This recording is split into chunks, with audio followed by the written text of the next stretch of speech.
Quero convidá-los a abrirem suas Bíblias na primeira carta de Paulo aos Coríntios, capítulo 7. Vamos fazer a leitura a partir do versículo 10. Primeira carta de Paulo aos Coríntios, capítulo 7, do versículo 10 ao 24. Eu quero aqui apenas abrir um parênteses, fazer uma observação. Paulo ele está tratando de um assunto inerente aos casados. Mas isso, meus irmãos, não quer dizer que este assunto não seja um assunto para toda a igreja. Dado que alguns ainda não se casaram, ainda vão se casar, então é bom que já inicie uma preparação, um discipulado para o futuro casamento. Evidentemente, aqueles que são casados receberão a palavra como um discipulado para a sua vida de casal. E aqueles que por alguma consequência da vida não são casados, são viúvos ou são solteiros ainda, essa palavra também serve porque você pode ser fonte de ajuda e de auxílio para casais. Quantos aqui já não vou levantar as mãos porque na minha situação é óbvio, né? Mas quantos aqui já não tiveram aí, receberam mensagens no seu WhatsApp ou tiveram visitas de pessoas pedindo conselhos em relação ao seu casamento? Não é verdade? E aí, qual o conselho que você deu? O que você disse? Então, Paulo aqui ele está preparando toda uma comunidade de fé, não só para que não hajam rupturas nas famílias, mas para que também pessoas saibam orientar, saibam aconselhar os casais, saibam aconselhar, portanto, os cônjuges. Bom? E como estamos numa pastoral da família, a palavra deveria ser evidentemente essa, dirigido à família e à estabilidade familiar. Então disse assim Paulo, em sua carta aos Coríntios, capítulo 7, versículo 10. Ora, aos casados ordeno não eu, mas o Senhor, que a mulher não se separe do marido. Se, porém, ela vier a separar-se, que não se case, ou que se reconcilie com seu marido, e que o marido não se aparte de sua mulher. Aos mais digo eu, não, Senhor. Se algum irmão tem mulher incrédula, e esta consente em morar com ele, não a abandone. E a mulher que tem marido incrédulo, e este consente em viver com ela, não deixe o marido. Porque o marido incrédulo é santificado no convívio da esposa, e a esposa incrédula é santificada no convívio do marido crente. De outra sorte, os vossos filhos seriam impuros, porém agora são santos. Mas se o descrente quiser apartar-se, que se aparte. Em tais casos, não fica sujeito à servidão nem o irmão, nem a irmã. Deus vos tem chamado à paz. Pois como sabes, ó mulher, se salvarás teu marido? Ou como sabes, ó marido, se salvarás a tua mulher? Ande cada um segundo o Senhor lhe tem distribuído, cada um conforme Deus o tem chamado. É assim que ordeno em todas as igrejas. Foi alguém chamado estando circunciso? Não desfaça a circuncisão. Foi alguém chamado estando incircunciso? Não se faça circuncidar. A circuncisão em si não é nada. A incircuncisão também nada é. Mas o que vale é guardar as ordenanças de Deus. Cada um, portanto, permaneça na vocação em que foi chamado. Foste chamado sendo escravo? Não te preocupes com isso. Mas se ainda podes tornar-te livre, aproveita a oportunidade.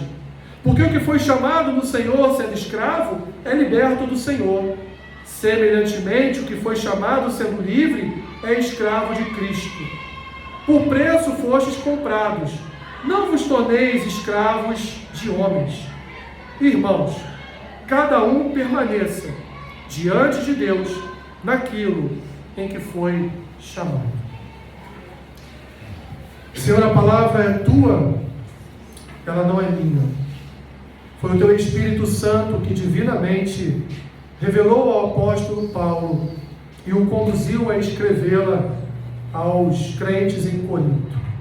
Essa palavra venha falar no coração da tua igreja agora, em pleno século XXI. É o que eu te peço. Fala, Senhor, em nome de Jesus. Amém. Podem sentar, meus irmãos. Nos últimos anos, os índices de divórcios têm aumentado entre cristãos. E pasme, meus irmãos, já quase chegando perto do número de divórcios entre não cristãos. Isso reflete uma forte influência da sociedade na vida das famílias cristãs. Mas também, meus irmãos, por outro lado, apresenta toda a dificuldade que alcança uma relação conjugal. O livro de Gênesis, ele destacou essa ruptura na vida conjugal quando tanto Adão quanto Eva não assumiram a responsabilidade pelo pecado que cometeram. Se você olhar para Gênesis capítulo 3 e você ler todo o enredo ali descrito, toda a narrativa ali descrita, você vai ver que quando Deus acha Adão no mesmo momento culpa Eva pelo seu pecado, e quando Deus se encontra com Eva e ali inquire Eva a respeito do seu pecado, Eva tira o seu corpo fora e culpa a serpente. Então já vemos no desenrolar da chegada do pecado atingindo as famílias ali no Éden, que cada um dos cônjuges não estava querendo assumir a sua responsabilidade diante de Deus. E essa, meus irmãos, inevitavelmente é a herança maldita que ambos nos deixaram. Uma relação que experimenta o juízo de Deus, porque após Deus repreender a serpente, ele começa a sua repreensão e juízo sobre Eva e depois sobre Adão. E isso dificulta em muito, meus irmãos, para nós, a compreensão do modo como o homem e a mulher devem conviver em família. E eu tenho conversado em todos os nossos encontros de quintas-feiras, no nosso grupo de homens com H maiúsculo, nos nossos encontros eu tenho falado a respeito disso, dessa herança maldita, desse juízo divino sobre o homem e sobre a mulher, que causa para nós, dentro da relação do casamento, vários desconfortos. Várias situações que alcançam a nossa vida por conta do pecado adâmico, por conta dos nossos pecados. Imagine vocês, depois de 20 e poucos anos de vida, duas pessoas que acham que se conhecem, mas não se conhecem, se juntam e passam a morar juntas.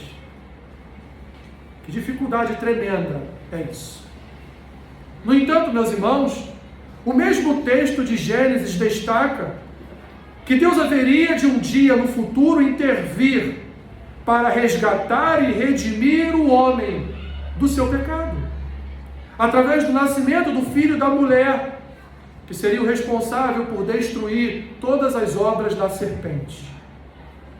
É exatamente, meus irmãos, Paulo, como um bom conhecedor do Pentateuco, Paulo, como um grande estudioso das Escrituras, é exatamente diante desse quadro de dificuldades no casamento, ou de dificuldades da estabilidade da família, que Paulo então escreve aos Coríntios, na intenção de discipular as famílias, de discipular os casais, para que as taxas de divórcio, as taxas de separação, que lá não era chamado de divórcio, era ruptura, era separação, no seu tempo, naquela época, naquela comunidade de fé, viesse a diminuir.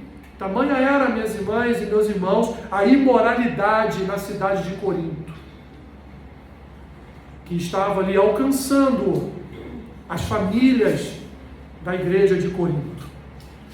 E dentre tantos assuntos, meus irmãos, correlatos na sua carta, o casamento assumiria uma certa primazia, um certo papel primordial, porque afinal de contas, meus irmãos, uma igreja é formada pelas famílias.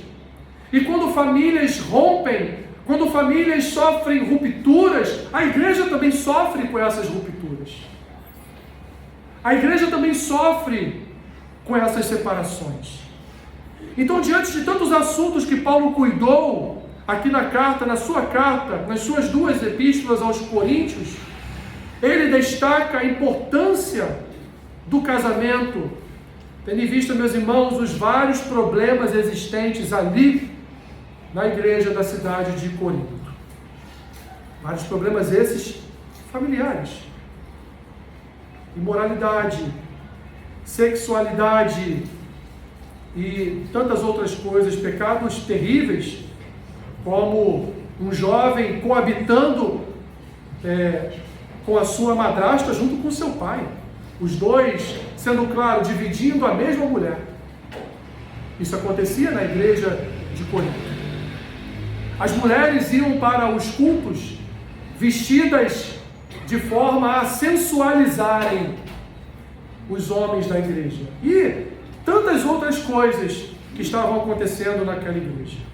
O discurso de Paulo, portanto, aqui registrado, era dirigido às famílias de Corinto, demonstrando, portanto, meus irmãos, a sua preocupação quanto à estrutura familiar e à estabilidade, não só daquelas famílias, mas por consequência daquela igreja. Porque se permanecesse a imoralidade na igreja de Corinto, seria uma igreja que fecharia as portas. Paulo ordena e instrui homens e mulheres a conviverem de forma que não haja rompimento nas famílias, a não ser que isso ocorra por causa dos incrédulos, ou por uma única exceção no caso do divórcio. Um verdadeiro discipulado familiar que ele não inicia aqui no versículo 10, ele inicia no versículo 1 do capítulo 7. Uma resposta, meus irmãos, inclusive, a questionamentos que chegaram nas mãos do apóstolo Paulo a respeito de vida conjugal, a respeito da responsabilidade de uma esposa e a responsabilidade de um marido com sua vida conjugal. E Paulo então passa, a partir do versículo 10, ele passa a emitir algumas ordens, justificando cada uma delas. E vemos aqui já a sua primeira ordem. Versículos 10 e 11, Paulo diz assim: ora, aos casados ordeno, ele não está pedindo, ele está dizendo, eu ordeno a vocês, aí ele corrige, não eu, melhor dizendo, o Senhor, que a mulher não se separe do marido. Se porém ela vier a separar-se, não se case ou que se reconcilie com seu marido.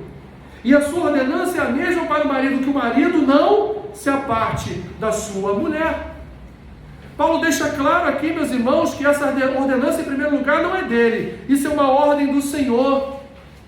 Porque o próprio Senhor Jesus já havia se manifestado a respeito disso.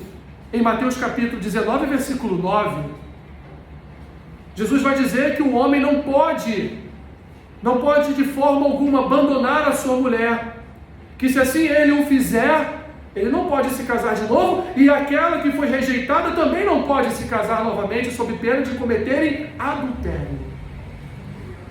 Jesus vai dizer ainda, meus irmãos, no mesmo texto, que só existe a possibilidade do divórcio lá no Pentateuco, e a sua reafirmação agora no Novo Testamento, só e somente só por causa da dureza do coração do homem. Aliás, o texto do profeta Malaquias, diz que Deus abomina o divórcio, fazendo uma analogia com o divórcio do povo em relação a Deus, o abandono do povo em relação a Deus. Paulo, então, meus irmãos, o que ele faz aqui, ele apenas repete uma ordem emanada do próprio Senhor Jesus. Lembrando aos coríntios que o casamento é indissolúvel. Repita comigo, meus irmãos, o casamento é indissolúvel.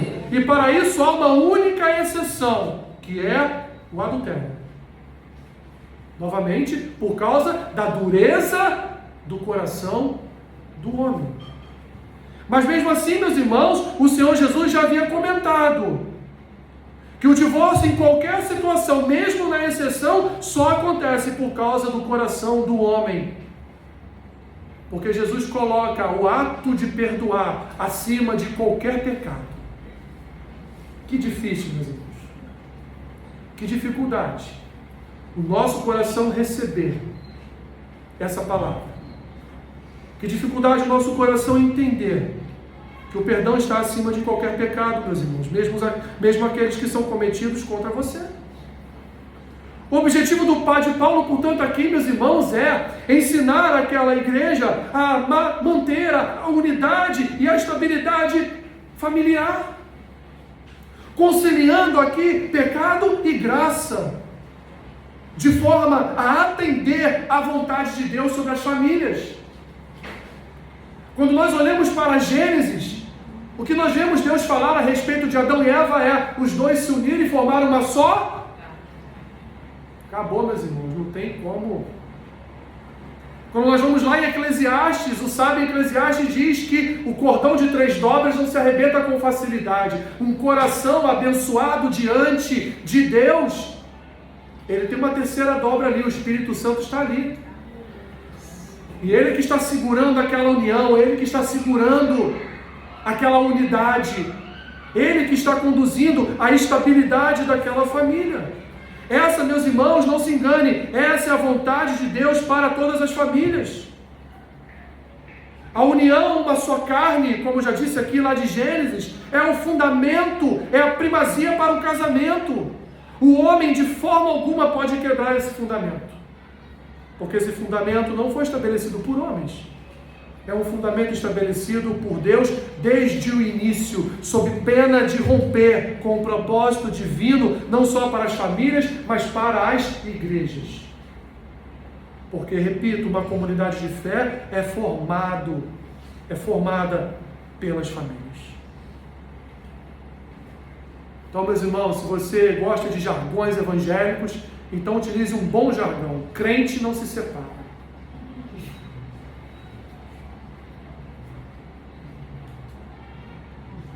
E se separa, é por causa do seu coração. Somente a morte dá fim a esta união. Esta foi só a primeira ordem de Paulo, e já foi bem pesada. Mas ele tem uma segunda ordem. A segunda ordem é mais pesada ainda. Se você achou que a primeira ordem foi pesada, a segunda é muito pior. É mais pesada ainda. Paulo vai dizer assim, meus irmãos, versículos 12 e 13. Ao mais digo eu, e agora ele vai dizer: sou eu que estou dizendo, não é o Senhor. Se algum irmão tem mulher incrédula, e esta consente em morar com ele, não a abandone. E a mulher que tem marido incrédulo, e este consente em viver com ela, não deixe o marido. Essa é a segunda ordem emitida nesse texto pelo apóstolo Paulo. Mas ele diz aqui, e deixa bem claro, que a sua ordem, essa ordem especificamente, ela não vem de Deus. Mas não é que ela não tenha vindo de Deus. É que Jesus em nenhum momento falou sobre isso. Você não vai encontrar Jesus falando sobre o casamento do crente com o incrédulo. Mas Paulo, por analogia, Paulo, diante do que Cristo disse, Paulo então vai trazer à luz: olha, mas não são só crentes que são casados com crentes, tem crente que é casado com incrédulo também. E aqui em Corinto, ó, tá cheio.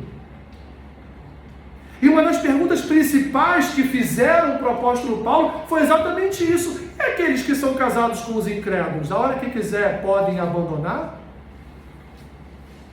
A hora que quiser, né, como os jovens gostam de dizer, podem meter o pé? Podem sair fora? Podem dizer: ai, me arrependi, casei com uma pessoa que não era crente, achei que ela seria convertida, eu vou sair fora disso. Não. Você, cristão, não pode sair disso. Essa é a segunda ordem do apóstolo Paulo. E a ordem, meus irmãos, aqui do apóstolo não é para o incrédulo. A ordem do apóstolo aqui é para o crente da igreja de Corinto. É como se Paulo estivesse dizendo: você não escolheu, você não casou, então agora... Muito obrigado. Agora aguenta. Agora aguenta. A ordem, portanto, meus irmãos, é que os crentes casados com os incrédulos não se separem por causa da incredulidade dos seus cônjuges. Mais uma vez, o que Paulo está tratando aqui, meus irmãos? Paulo, mais uma vez, está tratando da estabilidade familiar. Mesmo com o julgo desigual e os problemas oriundos desta desigualdade, não é saudável o rompimento dessa união. Não é saudável nem para o crente, nem para o incrédulo e nem para a igreja, que aquele crente é membro. Mas Paulo diz isso e deixa para lá? Olha, eu estou ordenando, não tem nada escrito nas Escrituras que corrobore com a minha afirmação, mas eu sou um apóstolo, eu estou dizendo e tem que ser assim. Paulo fez isso? Não, meus irmãos. Paulo justifica a sua ordem. No versículo 14 ele diz: porque o marido incrédulo, ele é santificado no convívio da esposa, e a esposa incrédula é santificada no convívio do marido crente. Se não fosse assim, ele diz, de outra sorte, se não fosse assim, os vossos filhos seriam impuros, porém agora eles são santos. Paulo está dizendo que essa desigualdade, esse jugo desigual, ele pode ser suprido pelo convívio santo daquele cônjuge crente. Ele pode ser suprido pelo testemunho de vida daquela pessoa que convive com o incrédulo. Ou seja, meus irmãos, Paulo afirma aqui que o testemunho cristão colabora, não salva. O testemunho cristão, ele colabora com a santificação do cônjuge incrédulo. Meus irmãos, que maravilha isso! Paulo está dando uma resposta e uma alternativa para casais desiguais. Paulo está dizendo, olha crente, você não precisa estar tão aborrecido com o seu cônjuge incrédulo, querendo desfazer essa união que você mesmo escolheu. O que você pode é ser um bom testemunho na sua casa. O que você pode é ser uma boa testemunha de Cristo, um bom testemunho de Cristo na sua casa. E esse seu testemunho pode, ele está dizendo que vai, pode trazer àquela vida santificação. Por quê, meus irmãos? Porque um bom testemunho é a proclamação do Evangelho de Cristo. E quando o Evangelho de Cristo é proclamado, ainda que você não abra a sua boca, só pelo seu testemunho de fé, ele pode sim alcançar outras vidas. Inclusive, aquela que está com você todos os dias. O que Paulo está fazendo aqui, meus irmãos, percebam bem, é trazer ao coração do crente que se casou com o incrédulo esperança. Paulo está trazendo um vigor esperançoso àquele coração. Ele fomenta uma esperança numa possível conversão do incrédulo. Ele reforça a fé do crente de que o seu cônjuge pode ser sim transformado pelo poder do Evangelho. Paulo está dizendo, você não precisa se divorciar, você não precisa se separar, seja um bom testemunho de Cristo para o seu cônjuge. E quem sabe a graça não alcança aquele coração e ele passa a ser uma nova criatura em Cristo. No entanto, meus irmãos, há um destaque especial aqui que Paulo faz. Os incrédulos são santificados no convívio com os crentes. Ou seja, repito, o testemunho diário cristão é uma fonte de bênçãos para as famílias. Mesmo com todas as dificuldades de um casamento desigual, na fé, o cônjuge crente acaba sendo um instrumento de Deus para a santificação da sua casa. E é esse princípio que Paulo quer reforçar aqui. Que aquele que é crente e casado com um incrédulo, ele precisa, é ordenado a ele que ele seja um instrumento de santidade para a sua família. Tanto é que Paulo termina sua justificativa dizendo, porque se assim não fosse, seus filhos não seriam santos.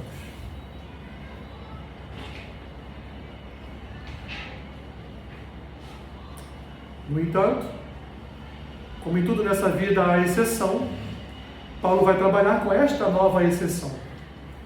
E aí só existe um único caminho que pode romper o casamento de um crente com um incrédulo. É uma decisão do próprio incrédulo. E numa contra-ordem, então, Paulo no versículo 15 vai dizer, mas, se o descrente quiser apartar-se, que se aparte. Em tais casos, não fica sujeito à servidão, nem o irmão, nem a irmã, pois Deus vos tem chamado à paz. Paulo está o tempo todo aqui buscando uma estabilidade familiar, Ainda que haja uma ruptura nesta família, Paulo ainda assim continua buscando estabilidade. Ele continua dizendo, olha, não crie problema, viva em paz. Ele quer ir embora, ela quer ir embora, deixe ir. Viva em paz. Podíamos usar aqui da expressão, talvez se Paulo já conhecesse essa expressão, teria usado aqui, né? Quando um não quer, dois não brigam.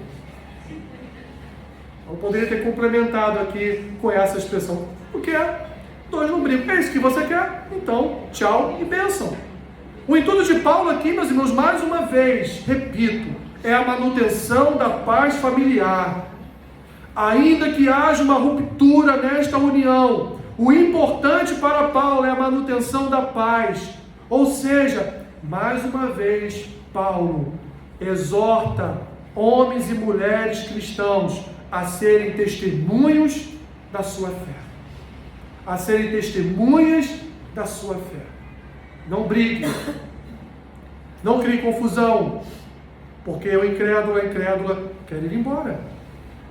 A decisão do descrente, é o que Paulo quer dizer, é de responsabilidade exclusiva dele. E nesse caso, meus irmãos, ele, o descrente, o incrédulo, não pode estar, pela lei, obrigado a permanecer casado. Porque a lei não está sobre ele. Aliás, ele nem conhece a lei.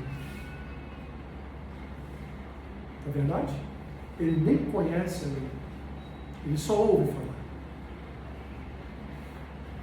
Além do objetivo, meus irmãos, de trazer a paz para as relações familiares, Paulo também tem um outro objetivo.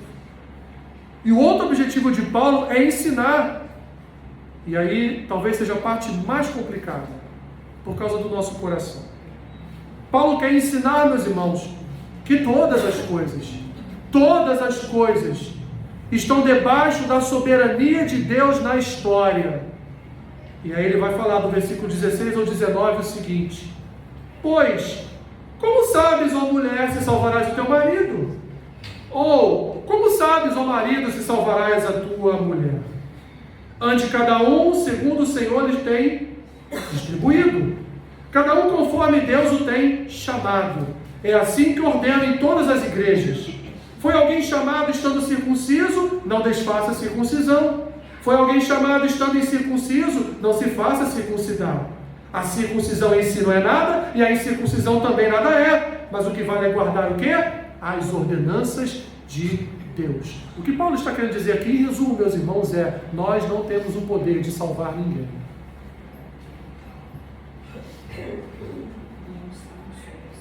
Ninguém. Paulo deixa claro aqui que somente o Senhor pode salvar. Nós não obrigaremos ninguém a crer em Jesus, em obedecer às Escrituras, em ser membro de uma igreja, em passar pelas águas do batismo. Ora só, tem pessoas que querem obrigar os seus maridos ou as suas esposas a mergulharem nas águas do batismo.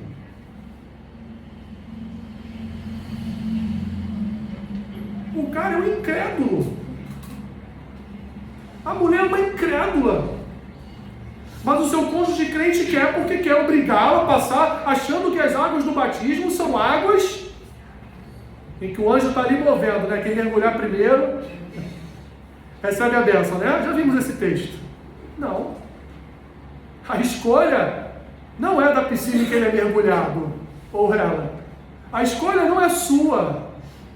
A escolha é do Senhor. E é o que Paulo está dizendo aqui. Cada um permaneça como foi chamado. Se o incrédulo é incrédulo até agora, é porque até agora esse é o desígnio de Deus para ele.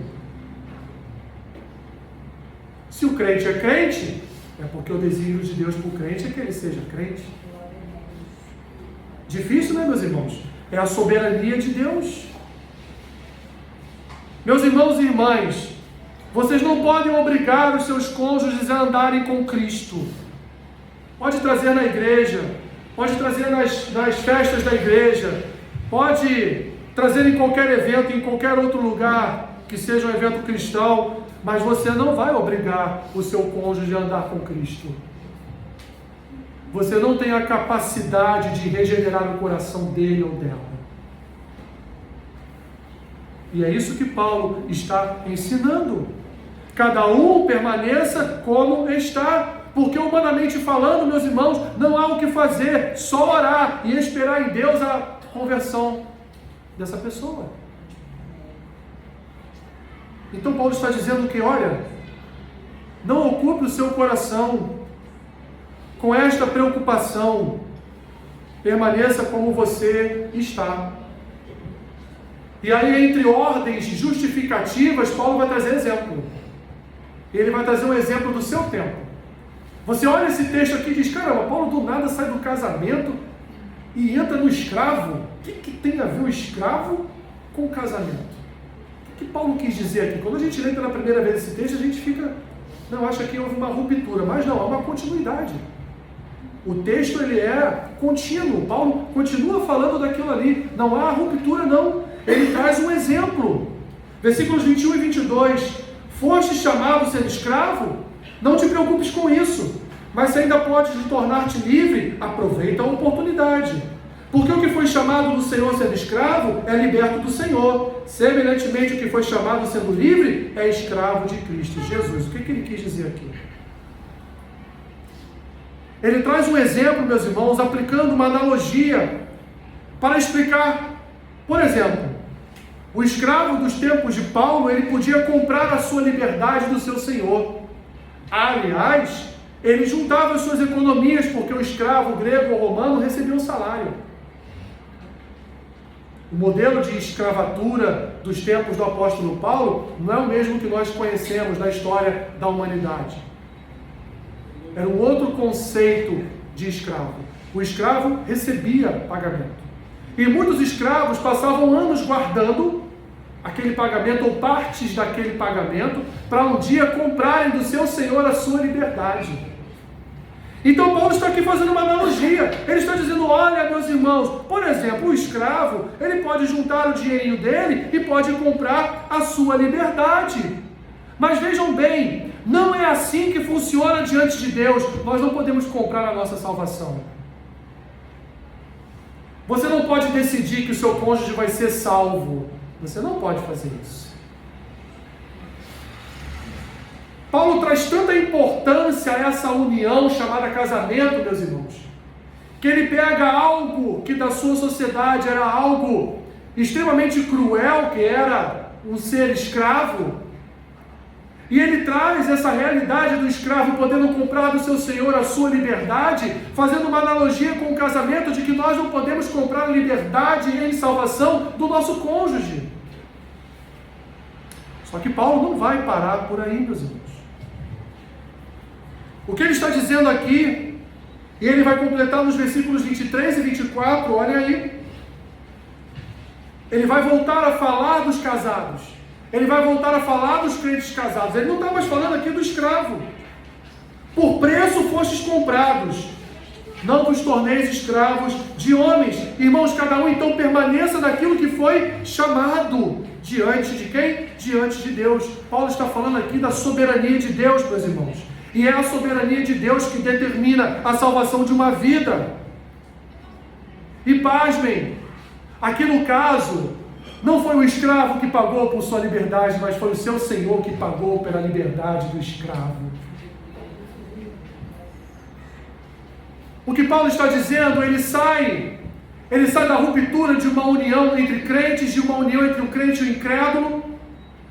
Ele justifica dizendo ali para eles, olha, você não tem o poder de se salvar o seu cônjuge, portanto cada um permaneça casado da forma como Deus o chamou. E ele então diz, eu te dou como exemplo um escravo. O escravo junta o seu dinheiro, compra a sua liberdade e passa a ser livre. Mas você que é escravo do pecado não tem como comprar a sua liberdade. Quem a comprou foi Jesus. Ele comprou a sua liberdade. Ele pagou o preço por sua liberdade. Antes, escravo do pecado, agora, como ele mesmo diz aqui, escravos de Cristo, de Jesus. Porque o nosso Senhor nos comprou pelo mais alto preço. Que tremendo, meus irmãos. Pode um homem naturalmente escrever essas coisas? Pode um homem, por mais hábil, estudioso, por mais que a sua retórica seja perfeita, pode um homem, meus irmãos, por si só, escrever isso? Paulo mais uma vez ordena: cada um permaneça diante de Deus, naquilo que foi chamado. Paulo está dizendo: não se meta nas escolhas de Deus. Não se envolva nas escolhas que Deus faz.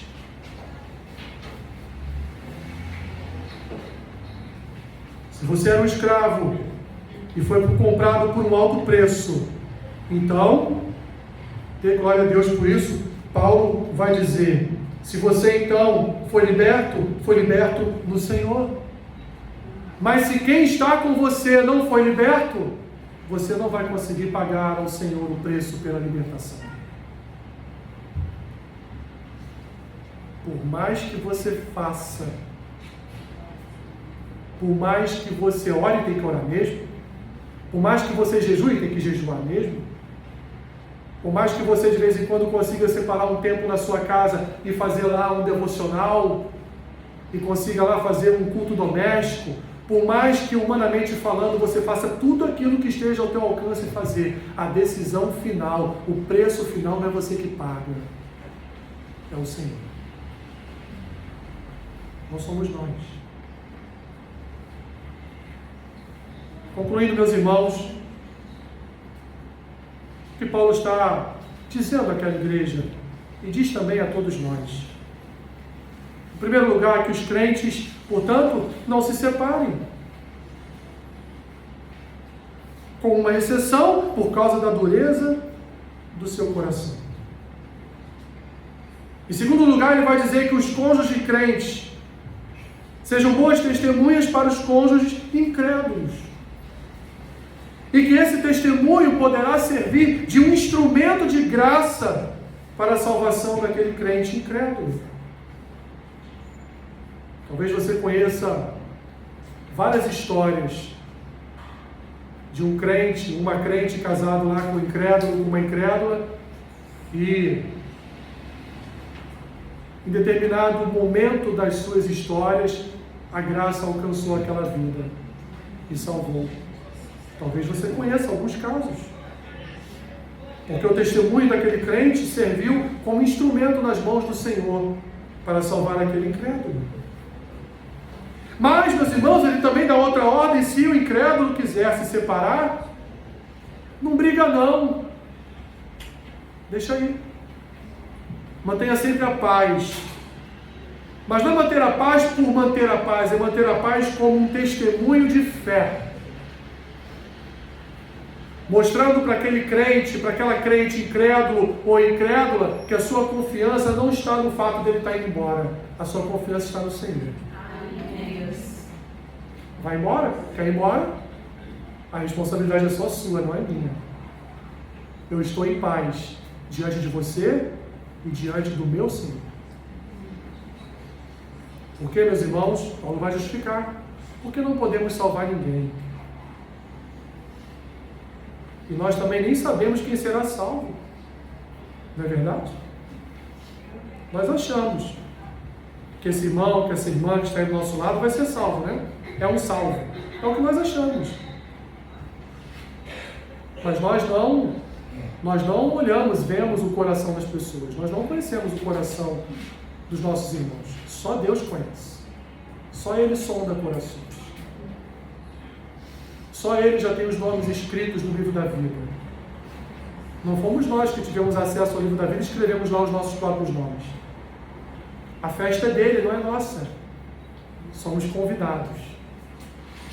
E pode ser que algum irmão ou alguma irmã, no dia da festa, não tenha convite para entrar. Ou não tenha roupa apropriada para participar daquela festa. Meus irmãos, que cada um permaneça como Deus tem chamado. Evidentemente que você vai orar pelo seu cônjuge. Você vai orar pelo seu filho. Você vai orar pelo vizinho. Você vai orar pelo teu chefe. Você vai orar por tantas e tantas pessoas, para que a graça de Deus alcance cada uma delas. Mas perceba, meu irmão e minha irmã, continue vivendo segundo como Deus tem te chamado. Não queira imputar a alguém uma responsabilidade que essa pessoa não entende e não tem. Não conhece. Mas assuma você a sua responsabilidade que Deus já lhe tem chamado. A salvação, portanto, é obra da graça de Cristo e não nossa obra. É Cristo quem salva, não somos nós que salvamos. A regeneração é uma obra milagrosa do Espírito Santo no coração do homem. Nós não colaboramos em nada para essa obra acontecer. Porque se tivesse um pingo da nossa colaboração, então em nossas orações falaríamos para o Senhor: Senhor, aqueles 30% que era minha responsabilidade eu já fiz, e os seus 70%?